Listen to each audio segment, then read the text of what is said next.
జపం చేస్తే మంచిదిరా, చదువుకుంటే మంచిది, జ్ఞాపశక్తి ఉంటుంది చాలా మంది చెప్తారు. ఎందుకు? బ్రహ్మముహూర్తంలో జీవుడు తెలియకుండానే మనకు ఆజ్ఞా చక్రంలో అంటే మనకి మొదటి స్థానంలో జీవుడు యాక్టివేట్ అయి ఉంటాడు, ఆ చక్రంలో నిలిచి ఉంటాడు. కానీ ఇట్లాంటి దేవాలయాల్లో కానీ మహాత్ముల సన్నిధిలో కానీ లేదా ఇక్కడ ఉన్నటువంటి ఆశ్రమాలలో కానీ గోశాలలో కానీ నిరంతరం మీరు ఎప్పుడు వెళ్ళినా కూడా అక్కడ వెళ్ళి 5 నిమిషాలు కూర్చున్నా కూడా అక్కడ ఆజ్ఞాచక్రంలోకి జీవుడు ప్రవేశించి మీరు మేలుకొలిగే ప్రయత్నం చేస్తారు. అది స్థానాలకు గురు స్థానాలకు ఉన్నటువంటి శక్తి అన్నమాట. ఏ ముహూర్తంతో సంబంధం లేదు. అక్కడ ఏ టైంలో వెళ్ళినా కూడా ఆ శక్తిని ప్రేరేపించేటటువంటి స్థానబలం ఆలయాలలో ఆశ్రమాలలో పవిత్రమైన గోస్థానాలలో తప్పనిసరి ఉంటుంది. అందుకే తరచు మనకి ఇబ్బంది జరిగిన ఆనందమైన ఎలాంటి పుట్టినరోజులున్నా పెళ్లి రోజులు ఉన్నప్పుడు ఏం చేయాలి? దైవ సన్నిధికి వెళ్ళి దాన్ని మనం దర్శనం చేసుకుని మహాత్మ స్పర్శ చేసుకుని రావాలి. అందుకు మనకు పెద్ద చెప్తా ఉంటాం. ఆ తల్లి ఏం చెప్పింది వాళ్ళకు? మీ దరిద్రం పోవాలంటే ఒక మహాత్ముని దర్శనం చేసుకోవాలి అని చెప్పింది. ఎవరిని? ఒక మహాత్ముని, ఒక మహారాజు గారిని కానీ ఒక స్వామీజీ కానీ ఒక అవధూతని కానీ పలానా దగ్గర ఒక యోగి ఉన్నాడు, ఆయన దర్శనం చేసుకుంటే మీ దరిద్రం అనేది దూరం అవుతుంది అనేటువంటి సలహా ఆ తల్లి చెప్పింది. అప్పుడు ఏం చేద్దాం? ఆ తల్లికి ఇచ్చిపెట్టడం, వాళ్ళు ఇచ్చిపెట్టేసి చూడండి. ఆ అబ్బాయి తప్ప ఆ తల్లికి నడవడానికి ఓపిక లేదు, వెళ్ళామంటే శరీరం సహకరించే స్థితి లేదు. అబ్బాయి ఏంది? చిన్న పిల్లవాడు, 17-12 సంవత్సరాల మధ్య, 10 నుంచి 12 సంవత్సరాల మధ్య ఉన్నాడు. ఆయనకి ఏం చేయాలో ఎట్లా చేయాలో తెలియనటువంటి సందర్భం.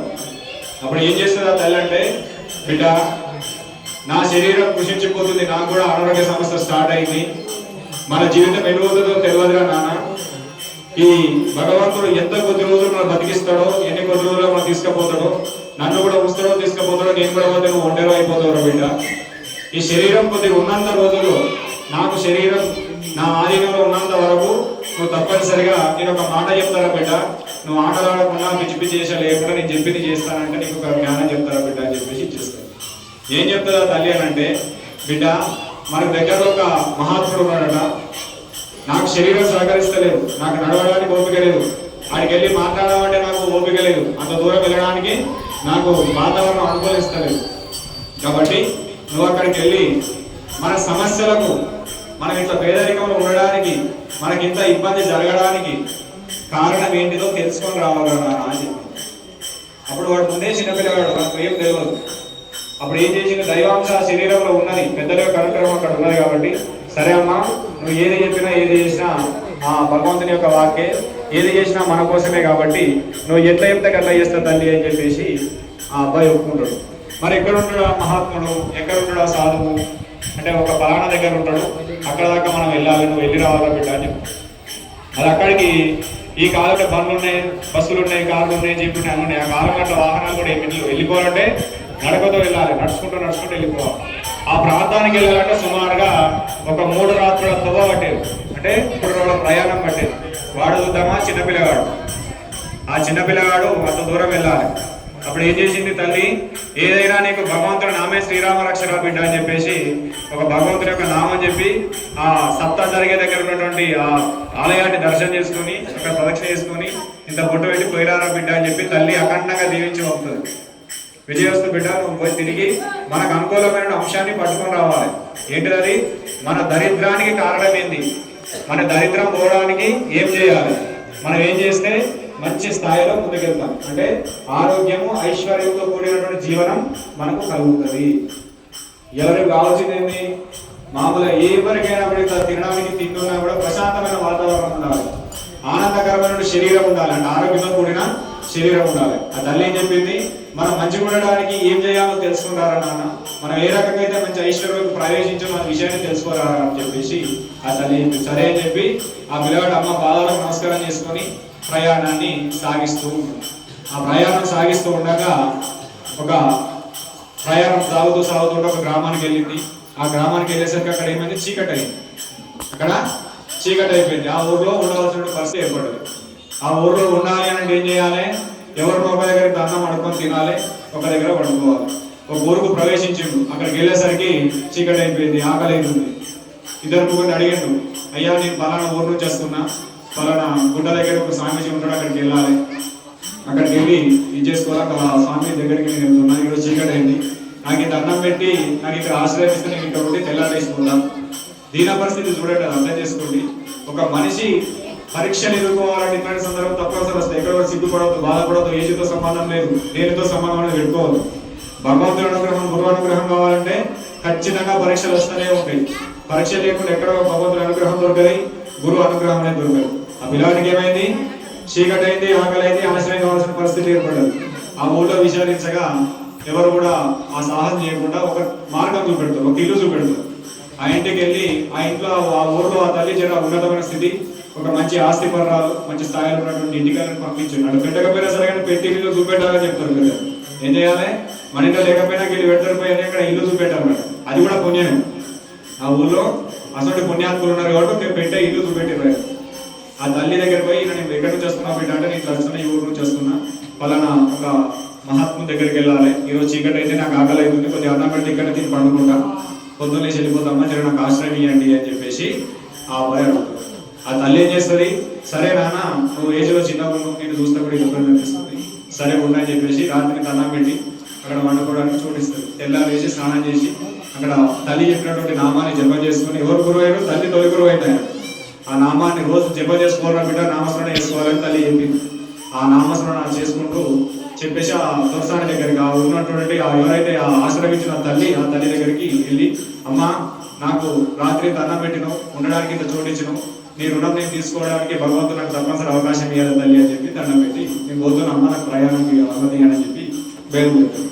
బయలుదేరేటప్పుడు ఆ తల్లి ఏమంటారంటే, ఎక్కడికి పోతున్నావు బిడ్డ అంటారు. నేను ఒక మహాత్ముని దగ్గరికి పోతున్నా, ఆ మహాత్ముని దర్శనం కోసం వెళ్తున్నా అని చెప్పేసి ఆ అబ్బాయి చెప్తాడు.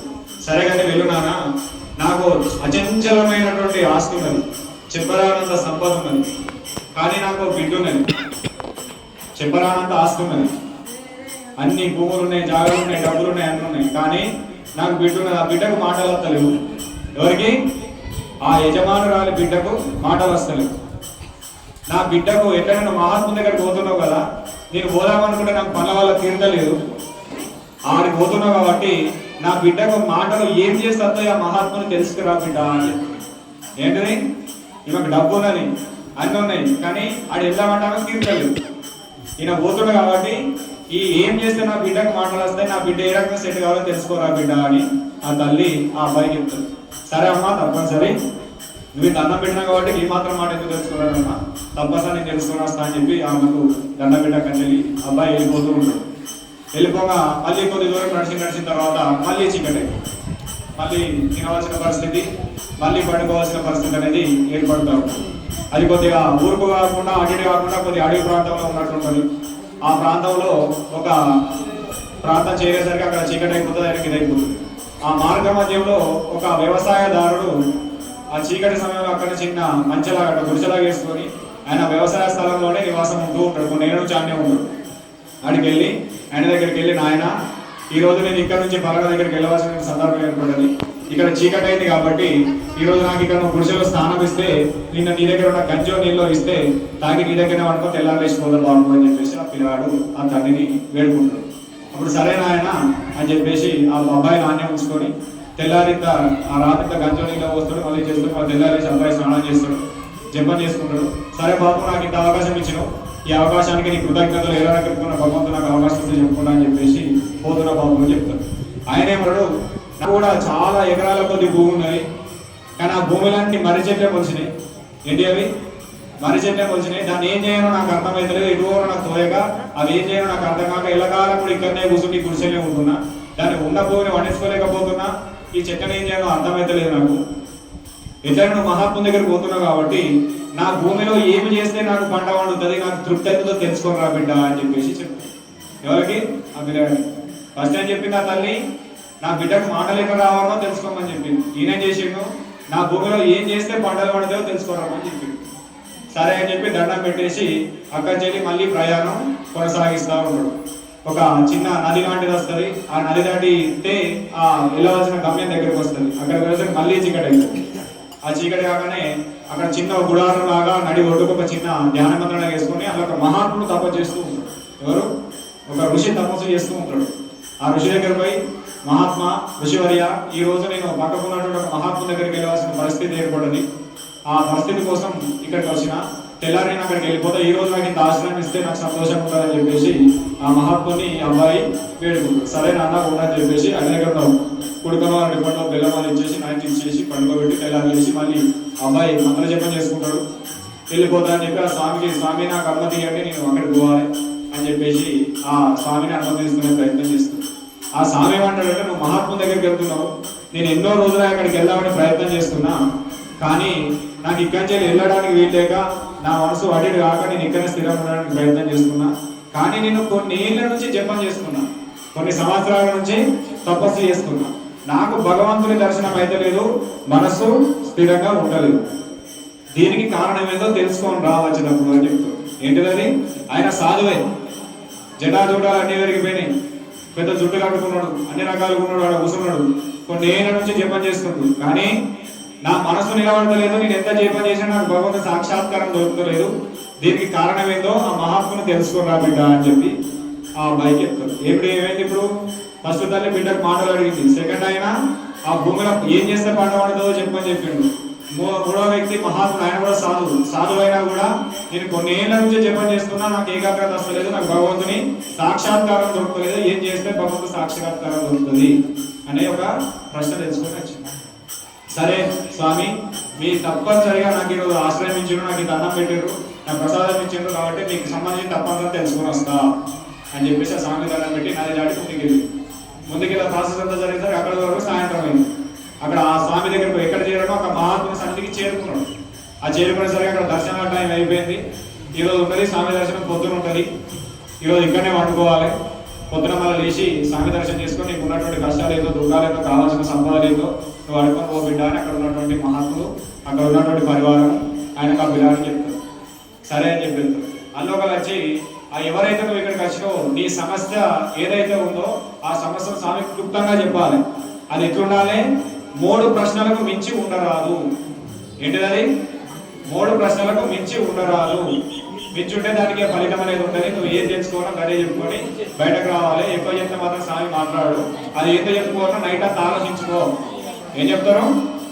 నువ్వు ఏం చెప్పాలనుకుంటున్నావో అది తప్పనిసరి ఆలోచించుకో బిడ్డ అని చెప్పేసి ఆ పిల్లగానికి అక్కడ ఉన్నటువంటి వ్యక్తులు చెప్తాడు. ఏది ఆ ఉన్నటువంటి ఆ మహాత్ముడు కేవలం 3కి మాత్రమే సమాధానం చెప్తాడు, ఎక్కువసేపు మాట్లాడాడు. ఇచ్చే నిమిషం 2 నిమిషాల టైంలో నీ సమస్యలు చెప్పాలా, సమస్యలు 3 ఉండాలి, 3 దాంట్లో ఇది ఉంటుంది. కానీ పిల్లగానుకున్నది ఏంటి? ఇంటి సమస్య తెలుసుకోవాలి, ఆయన దరిద్రం ఎంతోనో తెలుసుకోవాలి, ఆయనకు వచ్చినటువంటి దరిద్రానికి కారణం ఏంటో తెలుసుకోవాలి, దరిద్రం ఎంతోనో తెలుసుకోవాలి, మళ్ళీ ఈ 3 యొక్క సమస్యలు తెలుసుకొని పోవాలి.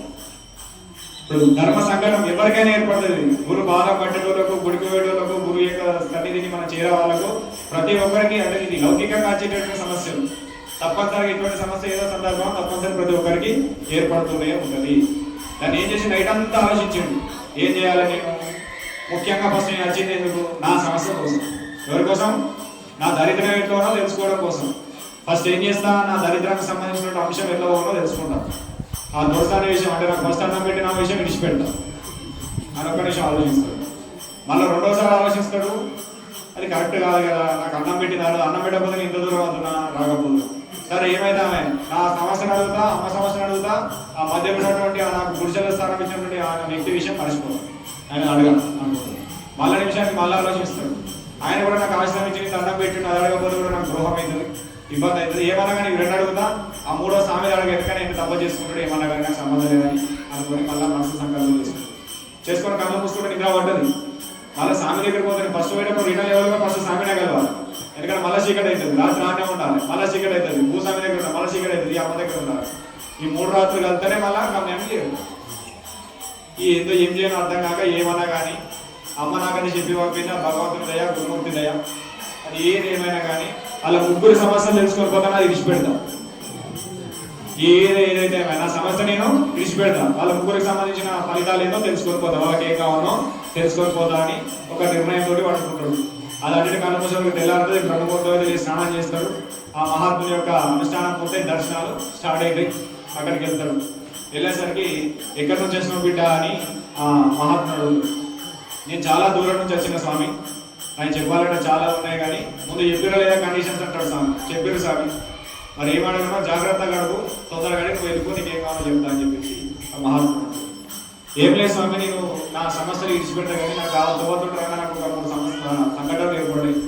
వాళ్ళ గురించి అడిగిపోతే నాకు వేరే ఏమంత స్వామి చెప్పిస్తాను. ఫస్ట్ ఒక సంగతి అడుగుతాడు. ఒక స్వామీజీ ఉన్నాడు, ఇది దాటిన తర్వాత మీ ఆశ్రమానికి కొంత దూరంలో. ఆయన కొన్ని ఏళ్ళ నుంచి, ఒక 17-20 ఏళ్ళ నుంచి తపస్సు చేస్తున్నాడు, కానీ ఆయనకు ఏకాగ్రత కుదురుతలేదట. ఏంటిది?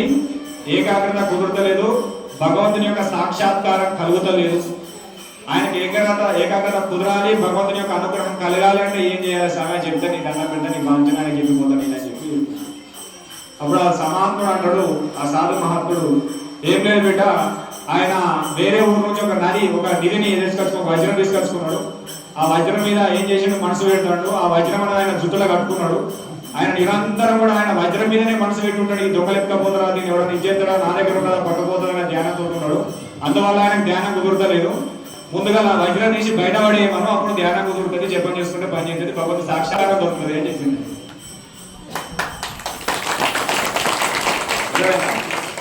అంటే ఎంత పెద్ద మహాత్ములైనా కూడా లౌకికానికి ఆశపడి భగవంతుని యొక్క ఆరాధన చేస్తే ఏకాగ్రత కుదరదు. అర్థమైనా? ఎంత పెద్ద మహాత్ములైనా కూడా ఏదో ధనాన్ని ఆశించి భిక్షార్థనం చేసుకుంటూ నాకు ఇది తప్ప వేరే ప్రపంచం లేదనే ఆలోచనతో ఉన్నట్టుంటే వాళ్ళకు భగవంతుని యొక్క సాక్షాత్కారం కుదరదు. అప్పుడు ఏం చేస్తాడు అబ్బాయి, సరే స్వామి సంతోషం, ఆ మహాత్మునికి ఆ నెత్తిలో ఉన్నట్టు వజ్రం తీసేయమని చెప్తా. ఆయన ఒకే స్వామి. అయితే ఇంకొకటి ఉన్నది, నేను ఇంకొక భూస్వామి దగ్గరికి వెళ్ళి వచ్చిన. ఆ భూస్వామికి ఏమున్నదంటే చాలా ఎకరాల కొద్ది భూమి ఉన్నది. ఆయన భూములన్నీ కూడా మర్రి చెట్లు వచ్చి మొత్తం ఊడసాగిపోతున్నాయి. ఆయన వ్యవసాయం చేసుకోలేకపోతుండు. ఆయన ప్రశ్న ఏంటంటే, నా భూమిలో నేను ఏం చేస్తే నాకు వ్యవసాయం సాగుతుంది అనేటువంటి ఆలోచనతో నాకు చెప్పిండు స్వామి అని చెప్తాడు.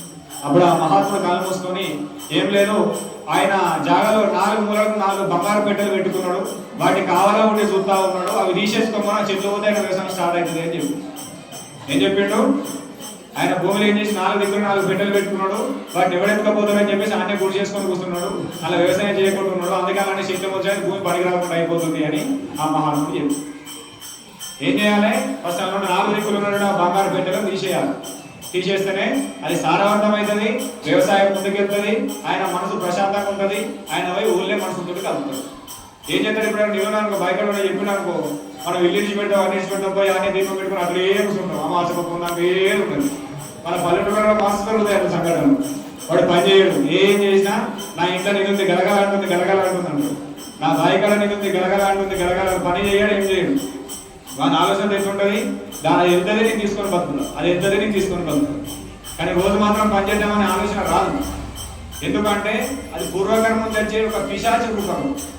ఆ పిశాచి కనుక మన కూడా ఉన్న రోజులు మన పని చేసుకొని, మన కర్మ చేసుకొని, మనిషి పుట్టినంటే కర్మ చేయాలి. అది ఉత్తమమైన కర్మ వ్యవసాయం అని చెప్తుంది. ఉత్తమ కర్మ చేసుకుంటుంటే వారికి పుణ్యము దొరుకుతుంది, జ్ఞానము దొరుకుతుంది. కానీ ఇప్పుడు ఏమైంది, అడుగు బయట పెట్టలేడు, వేరే దగ్గర పోలేడు, గుడికి పోలేడు, గురువు దగ్గరికి పోలేడు, ఏది పోలేడు, ఆజ్ఞే ఉంటాడు. ఎందుకంటే పక్కపోతే నా పెట్టెలు ఎవరు ఇవ్వకపోతాడు, నా భూమిలో ఉన్న బంగారాన్ని ఎవరు ఇవ్వకపోతాడు అని చెప్పేసి అట్లనే చూసుకుంటున్నాడు. దాన్ని ఎవ్వడు కట్టెను ముట్టినాడు, పుల్లను ముట్టినాడు. ఏమైనా మొత్తం చెట్లు విరిగిపోయినాయి, మొత్తం ఊడో దిగి మొత్తం భూమి అంతా కనబడకుండా అయింది. అప్పుడు ఏం చెప్పాడు స్వామి, ఆ 4 మూలలకు ఉన్నటువంటి ఆ బంగారు పెట్టెలు తీసేయి మనం. అప్పుడు దానికి మించినటువంటి ఆస్తి, దానికి మించినటువంటి సంపద ఆ భూమి నుంచి వస్తుంది. అవర్ దాకా ఆయనకు వ్యవసాయం జరగదు, ఆయన మనసు ఏకాగ్రత కాదు, ఆయన అక్కడి నుంచి బయటకు ఊళ్ళో కూడా వేరే పని చేయదు అని చెప్తారు. సరే అని చెప్పేసి, సరే స్వామి ఆయనకు ఆ విషయం చెప్తాను, మరి ఏం చేయాలి, మళ్ళీ మొదటికి రావాలి. ఎవరు, నాకు మొదటిసారి అన్నం పెట్టిన ఒక తల్లి ఉన్నది. ఆ తల్లికి చెప్పలేనంత ఆస్తి సంపదలో ఐశ్వర్యం ఉన్నది, ఆ చెప్పలేనంత భూమి ఉన్నది. కానీ ఆ తల్లికి ఒక బిడ్డ ఉన్నది, ఆ బిడ్డకు మాటలు వస్తాయి స్వామి. ఆ బిడ్డకు ఏం చేస్తే మాటలు వస్తాయి అని ఆ మహాత్ముని ఆ పిల్లగాడు అడుగుతాడు. అప్పుడు ఆ మహాత్ముని కళ్ళు మూసుకొని చూసి ఏం చెప్తాడంటే, ఏం లేదురా నాన్న, ఆమె పూర్వకర్మ నుంచి కూడా కృష్ణార్థనం చేసింది, ఎవరు కూడా పుట్టడు అన్నం పెట్టలేదు, పుట్టడు ఇది చేయలేదు, ఏం చేయలేదు. ఎక్కడ కూడా ఆమెకు సంపాదన మీదనే జ్ఞానం ఉన్నది తప్ప భగవంతుని మీద దేని మీద జ్ఞానం లేదు. ఆమె ఎవరైతే మహాత్మును స్పర్శ చేసి దర్శించుకొని పోతారో ఆ పోయినటువంటి వ్యక్తిని వాళ్ళ బిడ్డ చూస్తే ఆ బిడ్డకు మాటలు వస్తాయి అని చెప్పి. ఎవరకు గురువును చూడవలసిన అవసరం లేదు, గురువును చూసి గురువును భక్తి శ్రద్ధలతో ఆశీర్వదించుకొని గురువు సేవ చేసుకొని ఆయన దర్శించుకొని పోతేనే ఆ పోయినటువంటి వ్యక్తిని చూస్తే చాలు. అంటే గురు పుత్రుని చూసినా చాలా మీకు మాటలు వస్తాయి అని చెప్పి. పుత్రుని కేవలం గురుపుత్రుడు యొక్క శక్తి ఆ రకంగా ఉంటుంది, నిస్వార్థమైన శక్తి ఆ రకంగా ఉంటుంది. అప్పుడు ఏం చేసిండు ఆ మహాత్ముడు, స్వామి చాలు స్వామి, 3కి 3 అడిగినా ఇక నా గతి నువ్వున్నో పరమాత్ముడు ఉన్నాడు. ఇప్పుడు లాస్ట్కు నేను కోరుకునేది ఎక్కడ ఈ మూడింటికి సమాధానం నాకు చాలు. నాకు ఎల్లకాలం మీ దర్శనం ఇప్పుడు ఎప్పుడు ఎల్లప్పుడు, ఇప్పుడు ఎప్పుడు ఎల్లప్పుడు మీ దర్శనం అనుగ్రహించే విధంగా నాకు మీ యొక్క ఆశీస్సులు అనుగ్రహించండి. ఎల్లకాలం మీ యొక్క స్మరణ చేసే విధంగా నాకు అనుగ్రహాన్ని ప్రసాదించండి అని చెప్పి పేదవాడు మనకు తీసుకెళ్ళిన రాజ్యంలో 10 పైసలు 5 పైసలు పాదాల దగ్గర పెట్టి దండం పెట్టి సాష్టాంగ నమస్కారం చేసి, ఇప్పుడు ఎల్లప్పుడూ నేను ఉన్నన్ని రోజులు నీ యొక్క స్మరణ చేసే విధంగా నాకు అనుగ్రహించు స్వామి, నీ మీద భక్తి నాకు ఎల్లకాలం ఉండే విధంగా అనుగ్రహించున్నాను అని చెప్పేసి సాష్టాంగ నమస్కారం చేసుకొని తిరుగు ప్రయాణం ప్రారంభించు. ఆ అనుగ్రహం ఏంది? ఇప్పుడు ఎప్పుడు ఎల్లప్పుడూ నీ అనుగ్రహాన్ని నా మీద ఉంచు. ఏ అనుగ్రహం? గురువు అనుగ్రహం. 3 కోరికలు అయిపోయినాయి. అది కోరిక కిందికి రాదు అనుగ్రహం అనేది. అది ఏది కిందికి వస్తుంది? భగవంతుని వేడుకునే దీన అర్థన కిందికి వస్తుంది. దీనార్థం అంటే భగవంతుని పిలిచే దేవుడు ఇట్లా అంటారు. భగవంతుని అర్థించే విధంగా అర్థించాలి, అందాకలతో అర్థించాలి, ప్రేమతో అర్థించాలి, భక్తితో అర్థించాలి. అందుకే ఇప్పుడు ఎప్పుడు ఎప్పుడు కూడా నీ అనుగ్రహాన్ని నాపై ఉంచుతామని చెప్పి తిరుగు ప్రయాణం స్టార్ట్ చేస్తున్నాం. తిరుగు ప్రయాణం ఫస్ట్ ఎవరి దగ్గర రావాలి? ఆ సాధు మహాత్ముల దగ్గరికి రావాలి. అక్కడ పోయి సాధుకు నమస్కారం చేసి, వచ్చినావా బిడ్డ, నువ్వు పోయినప్పటి నుంచి నీకోసం ఆలోచిస్తున్నా, నువ్వు ఎప్పుడు వస్తావా అని చూస్తున్నా, నా గురించి అడిగినవా లేదా మరి ఆ సాధు మహాత్ముని అడిగితే మరి ఏం చెప్పిండు? అడిగిన స్వామి బాధపడకు, నీకంటే నాకు వేరే దిక్కు ఏం లేదు, ఎందుకంటే నువ్వు నాకు ఉపకారం చేసిన ఒక రాత్రి నీడ ఇచ్చినావు కాబట్టి నీ నీడకు నాకు వేరే మార్గం అనేది లేదు, తప్పనిసరిగా నీ గురించి అడిగే వచ్చిన.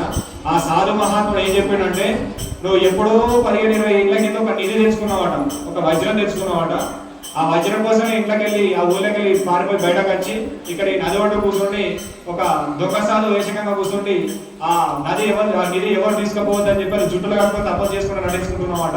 అది పోయేంతసేపు నీకు తపస్సింది కాదు, భగవంతుని యొక్క అనుగ్రహం దొరకదు బిడ్డ అని చెప్పిండు. అని చెప్పి ఎవరికి? ఆ సాధు మహాత్ముడు. అప్పుడు ఆ సాధు మహాత్ముడు, అబ్బా ఇన్ని రోజులు నేను నిజంగా ఈ నిధి కోసం ఆలోచించకుండా భగవంతుడి కోసం ఆలోచించుకుంటే నా జన్మనే ధన్యం అయిపోతుండే. ఈ నిధి చేయబట్టి ఊళ్ళకెళ్ళి బహిష్కరించబడ్డా ఇక దొంగేసం కట్టుకుని ముసుడవలసి వచ్చింది. ఇన్ని రోజులు నా టైం అంతా వేస్ట్ అయిపోయిందని చెప్పేసి ఇది నాకు తుచ్చమైంది, ఈ తుచ్చమైంది నాకు అవసరం బిడ్డ అని చెప్పి జుట్టకెళ్ళి తీసి ఆ బిరాడి చేత పెట్టి నువ్వే ఉంచుకోరా నాన్న, ఇది నీకు ఎల్లకాలం పనిచేస్తే నువ్వు దగ్గర ఉంచుకోని చెప్పేసి అక్కడి చెల్లి ఇచ్చేసి రామనామం చేసుకుంటున్నాం. అప్పుడు ఏమైపోయింది? ఆ నిధి ఎప్పుడైతే నిద్రకి వెళ్ళి వేయందో, ఎందుకంటే ఏ సంకాలం పెట్టుకుని ఎవరు ఎత్తుకుపోతాడో తెలియదు. అందుకోసం ఏం చేసిండని జుట్ట కట్టుకొని జపం చేసి స్టార్ట్ చేసి దాన్నే కొంచెం చెప్పమంటారు. మనిషి ఒక దగ్గర వేసే చెప్పాలి, వేరే చెప్పమంటారు.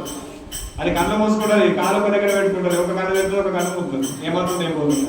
సాధకులు కూడా చాలా మంది ఏం చేస్తారు, మనసుకు మాల దిగుతూనే ఉంటారు, కన్నాడు చూస్తుందో కన్నీ చూస్తుంది. అట్లా చేయడం వల్ల జపం సిద్ధి కాదు. మన మనసును ఏం చేయాలో చేసినంతసేపు భగవంతు దగ్గర కూర్చున్నా పెట్టాలి. ఏమి లేదు, ఏదున్నా నువ్వే తన్ మన్ ధన్, ఈ 3 రూపాయలుగా నీకే అర్పించిన పరమాత్మ, నీకే అర్పించిన గురుదేవ, నువ్వు తప్ప నాకు వేరే దిక్కు లేదు, నీకే నా మనసు శరణాగతి, నువ్వు సాక్షాత్కరించు, నీ అనుగ్రహమే నాకు కావాలి, నీదే పెద్ద సంపాదన. ఎప్పుడైతే నువ్వు సరెండర్ అయిపోయి భగవంతునికి దాసోహం ఏదో అప్పుడు నీ జపం తప్పిస్తుంది, ఆ జపం సిద్ధిస్తుంది, ఆ స్మరణే భగవంతునికి ఏరుతుంది. దాన్నే నిస్వార్థమైనటువంటి భగవంతుని చింతన అంటారు. ఆ చింతన చేయాలి. అట్లా చేయకపోతే నువ్వు 20 ఏళ్ళు చేయి, 15 చేయి, 30 ఏళ్ళు చేయి, నీ శరీరం అంతా జుట్టుతోటి రెండిపోని జల్లలు కట్టిపోని, అది ఎంత చేసినా కూడా ఫలితం అనేది ఉండదు. దానికి అర్థం ఏంటంటే ఎలాంటి దాని మీద శ్రద్ధ పెట్టి నువ్వు భగవంతుని వేడుకోవద్దు. భగవంతుని మీద శ్రద్ధ పెట్టి భగవంతుని వేడుకోవాలి. భగవంతుని మీద పెట్టుకుంటే ఏమవుతుంది? అన్ని నీ దగ్గరకు వస్తాయి. నేను చేసిండు ఇన్ని రోజులకు నాకు జ్ఞానోదయం అయింది, ఇన్ని రోజులకు నాకు భక్తి అంటే ఏదో తెలిసింది నీ ద్వారా. ఇది చేయబట్టి నేను ఇన్ని రోజులు నా టైం వేస్ట్ చేసుకున్నా, నా తపస్సు వేస్ట్ చేసుకున్నా కాబట్టి ఈ వజ్రం నాకు అవసరం లేదు అని చెప్పి జుట్టగా తీసి అని చేతిలో పెట్టి ఓరా బిడ్డ అని చెప్పి ఎవరికి ఇచ్చిండు? అది వజ్రం పిల్లగానికి ఇచ్చిండు. సరే అని చెప్పి దండం పెట్టిండు, అక్కడి నుంచి బయలుదేరాడు. మళ్ళీ ఎక్కడికి వచ్చిండు? భూస్వామి దగ్గరికి వచ్చిండు. ఆ భూస్వామి ఏం చేసి అడిగినావు నా కోసం అని. అడిగిన బాబు నీ కోసం అడిగినా, నాకు అక్కడ అన్నం పెట్టినావు, నీడని ఇచ్చిన, నీ కోసం అడగకపోతే నా జీవితం ఎందుకు వేస్ట్, నీ రుణం తీసుకునే అవకాశం నాకు వచ్చినట్టు అడిగిన. అయితే స్వామి ఏం చెప్పిండంటే, నీ భూమికి 4 దిక్కులు కూడా బంగారు పెట్టెలు పెట్టుకున్నావట, అక్కడ దొంగలు ఎత్తుకపోతారని చెప్పి ఇక్కడే కావాలి కూర్చొని దానికోసమే ఆలోచిస్తున్నావు కాబట్టి నీకు వ్యవసాయం తాగుతలేదు, అక్కడ మొత్తం చెట్ల నుంచి నువ్వు కాలు వేయకుండా అయిపోతుందట. అవి తీసిన తర్వాత నీ యొక్క జీవితం ముందుకెళ్తుంది, నీ యొక్క అనుగ్రహం కలుగుతుంది, భగవంతుని అనుగ్రహం కలుగుతుంది, నీకు సంసారం ముందుకెళ్తుంది, నీ యొక్క ల్యాండ్ అంతా కూడా మంచిగా వెళ్తుంది అని చెప్పిండు అని చెప్పిండు. అవునా బిడ్డ, నిజమే. నేను ఇది పెట్టుకొని కొన్ని 50 నుంచి ఇండియా కూర్చున్నా, 50 నుంచి కనుక నేను ఇదంతా స్టాప్ చేసుకుని వ్యవసాయం చేసుకుంటే దీనికి మించిన అవసరం సంపాదన సంపాదించుకుంటూ ఆ సంపాదన మిస్ అయిపోయిన బిడ్డ, ఈ బంగారం చేయడం నేను అంతా ఖరాబ్ అవుతుంది, నీ చేయడం ఖరాబ్ అయిపోతున్నా అని చెప్పేసి ఎంబడి 4 మూలకు ఉన్నటువంటి ఆ బంగారు బిడ్డలన్నీ తవ్వి పిల్లాడి కప్ప చెప్పేసి ఆయన వ్యవసాయం చేసుకుని స్టార్ట్ చేసి 100 ఎకరాల భూమి ఉన్నట్టు ఆడోకిలో పెట్టుకున్నాడు. అది వేసుకొని ఇప్పటికీ 100 కిలోలు జమ అవుతుంటాయి. అంతేనా కదా? ఆ ఏదైతే మనకు ఉన్నటువంటి ఆ పిష్నారి తనం ఉంటుందో దాని మీదే చేసేట్టు ఉన్న రూపాయిని పట్టుకుని నా రూపాయి దేవుడికి ఇయ్యా, నేను నీళ్ళు తాగా, నేను అన్నం తినా, నేను ఎక్కడికి పోను, నేను ఏ గురువు దర్శనం చేసుకోను, నాకు ఏదవుతు నా రూపాయి నాకే ఉండాలి నాకు అన్నే ఉంటుంది గుడి. కానీ ఎటు గుడి వేసుకున్నాం అంటే దాని చుట్టూ ముందు పడితే తప్ప సంపద పెరగదు. అందుకే ఏం చేయాలి, మనకు ఉన్నటువంటి దాన్ని రూపాయి ఇచ్చిందని అలాగే కనీసం 5 పైసల కన్నా గురువుకి ఇవ్వాలి, 5 పైసల కన్నా భగవంతుకి, 5 పైసల కన్నా మనం గ్రామ సేవకి ఇవ్వాలి, 5 పైసల కన్నా గోసేవకి ఇవ్వాలి. అందిస్తే ధనము శుద్ధి అవుతుంది. ఎక్కడైతే ధన శుద్ధి అనేది స్టార్ట్ అవుతుందో ఆ ధన శుద్ధి అయితే ఆ ఇంటి లోపల ధన సంపదలు పెరుగుతాయి. ధనశుద్ధి గాంధీ సంపదలు పెరిగాయి. ధనశుద్ధి గాంధీ మనం ఆరోగ్యంగా ముందుకెళ్ళాం, అది మనకు అజీర్ణం అవుతుంది. కాబట్టి దానికి ఏమైపోయింది, అన్ని రోజులు ఉన్నటువంటి ఆ దుష్ట శక్తి అనేది అక్కడి నుంచి వెళ్ళిపోయింది. ఆ వెళ్ళిపోయిన శక్తి ఎవరిపోయింది, ఆ పిల్లగాడి దగ్గర 4 గంటలు బంగారం తీసి ఆ పిల్లగాడికి ఇచ్చిండు. ఫస్ట్ సార్ ఏం చేసిండు, వజ్రం ఇచ్చిండు. సెకండ్ భూసాం ఏం చేసిండు, అందులో బంగారం అనేది ఆ పిల్లగాడికి ఇచ్చిండు. ఇప్పుడు ఏమైంది, వజ్రం ఉందని బంగారం ఉంది, వజ్రం ఉంది బంగారం ఉంది. తర్వాత ఏం చేసిండు, అక్కడి నుంచి పట్టుకొని ఆ అమ్మ దగ్గరికి, ఎవరైతే ఫస్ట్ అన్నం పెట్టినటువంటి ఆ తల్లి ఉందో ఆ తల్లి దగ్గరికి వచ్చింది.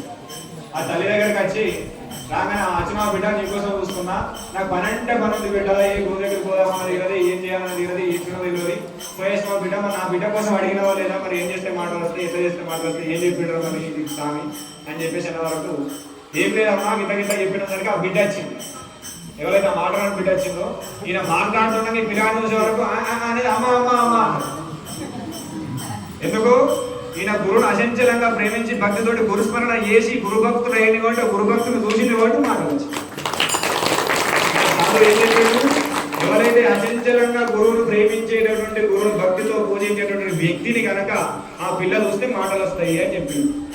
అప్పుడు ఏమైపోయింది, అచంచలంగా ఈ పిల్లగాడి కనేసి అచంచలంగా ప్రేమించే వాళ్ళు ఎవరు ఉండరు, గురువు స్మరించే వాళ్ళు ఎవరు ఉండరు.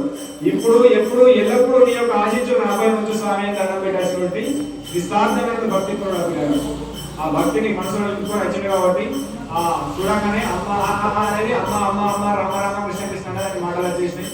అప్పుడు ఆ తల్లి ఆనందంగా ఇదైంది. దానికి కారణం ఏంటి, అప్పుడు కారణం ఏంటంటే సంపదలు ఎన్నున్నా కూడా మన దగ్గర సంపదలు ఎన్నున్నా కూడా భగవంతునికి స్మరణ అయ్యింది. గురువు దగ్గరికి నీ యొక్క మనసు ఉంది, గురువు దగ్గరికి నీ యొక్క శరీరం ఉంది, భగవంతుని ఆలయాల దగ్గరికి నీ శరీరం ఉంది. నీకు ఎన్ని సంపదలు ఉన్నా ఏదున్నా నీ ఇంట్లో ఏదో రకమైన సమస్య ఇప్పుడు ఉండగట్టుతూనే ఉంటుంది అని దాని అర్థము.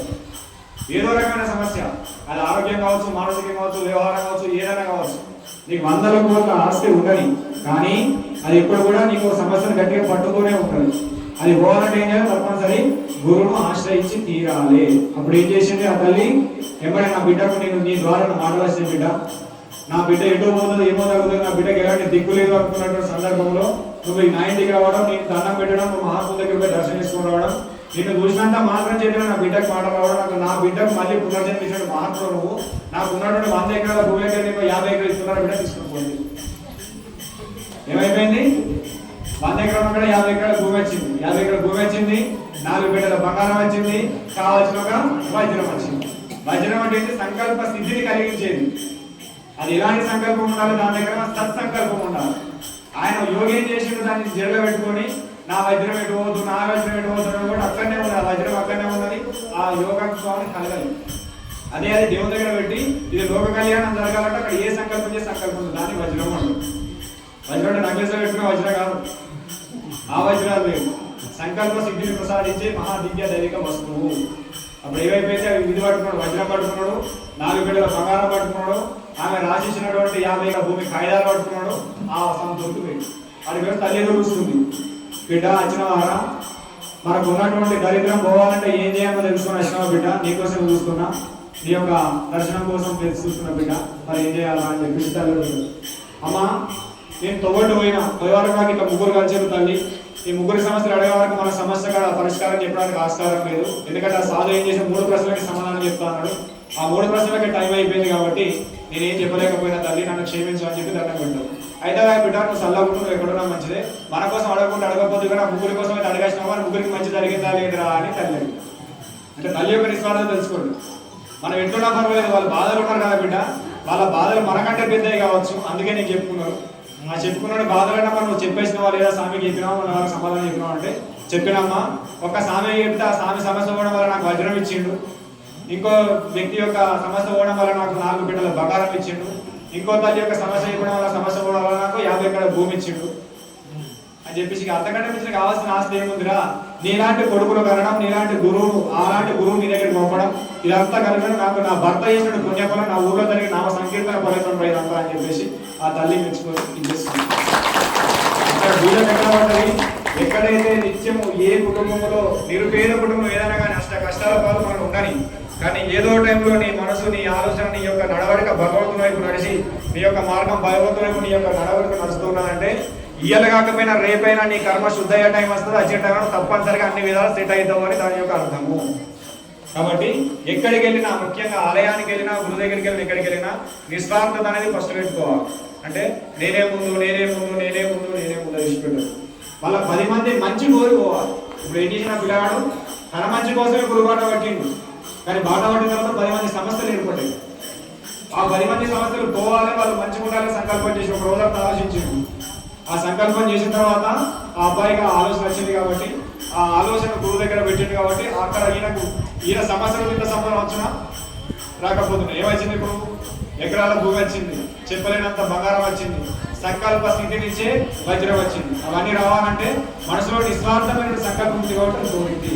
కాబట్టి మీరు ఎక్కడికైనా ఏమి చేసినా, ఎలాంటి సాధన చేసినా కూడా నిస్వార్థమైనటువంటి సేవ చేయండి, నిస్వార్థమైనటువంటి స్మరణ చేయండి, నిస్వార్థంగా గురువు చెంతకెళ్ళండి, నిస్వార్థంగా దైవ స్మరణ చేయండి, నిస్వార్థంగా భగవంతుని యొక్క నామస్మరణలో పాల్గొండి. అంటే పాల్గొంటే ప్రతి ఒక్కరిలో తెలిసి కానీ తెలియక కానీ ఎలాంటి దోషాలు, ఎలాంటి ఇబ్బందులు, ఎలాంటి సమస్యలు మీలో ఉన్నా ఆ పరమాత్మ ఆంజనేయ స్వామి యొక్క అనుగ్రహం ద్వారా మీకు అన్ని సిద్ధించి శుభం జరుగుగాక.